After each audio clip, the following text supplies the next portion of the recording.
Pakuluan muna natin ng ganyan. Panang baka yan. So, itapon na natin yung una niyang tubig.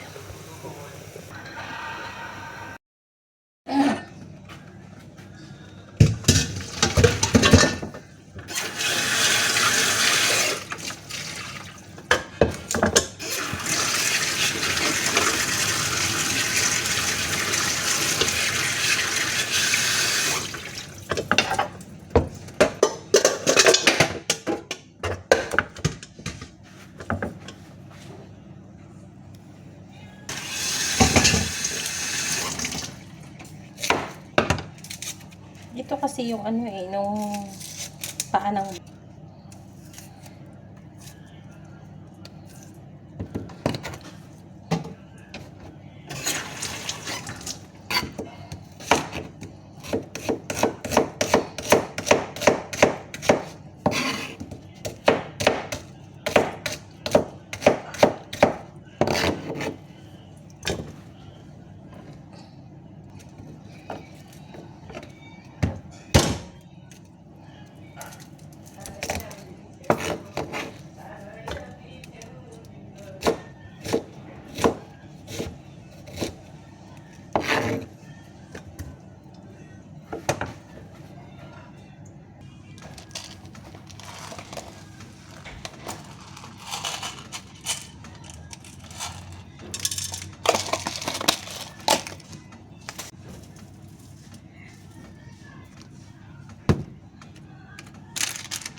panghuli na itong sinigang mix. Mamaya na.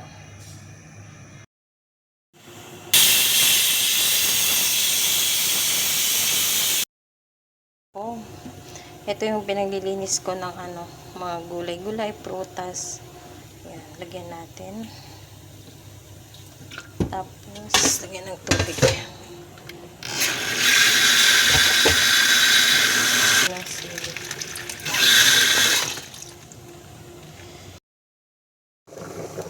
Okay na siya.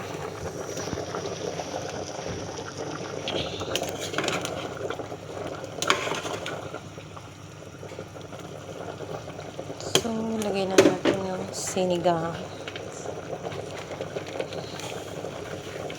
Gusto ko kasi yung maasim. Baka. Tama na yan. Sa iyo ka?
Para sa amin, ito yung lugar kung saan kami naririnig at nakikita.